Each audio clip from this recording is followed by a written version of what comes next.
Reject ہوئے انسان کو دکھ ضرور ہوتا ہے، لیکن یہ بات بھی سوچنے کی ہے کہ تمہیں قبول کر کے یوں اچانک سے کوئی ریجیکٹ کیوں کرتا ہے؟ کبھی سوچا ہے؟ نہیں نا؟ اگر سوچا بھی ہے تو صرف یہ کہ مجھ میں کمی کیا ہے نا؟ نا ایسی کوئی بھی بات نہیں ہے، تم بہت پیارے ہو۔ اگر نہیں ہوتے تو پہلے کوئی کیوں قبول کرتا؟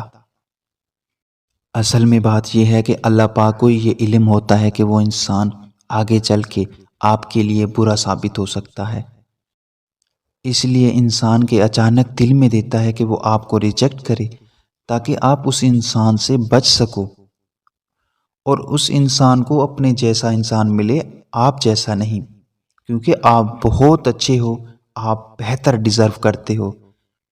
اس لیے یہاں اللہ پاک آپ کو بچا رہا ہے، آپ میں کمی نہیں بلکہ آپ میں وہ سب چیزیں صورت کے ساتھ سیرت بھی ہے جو اس انسان کے لیے نہیں۔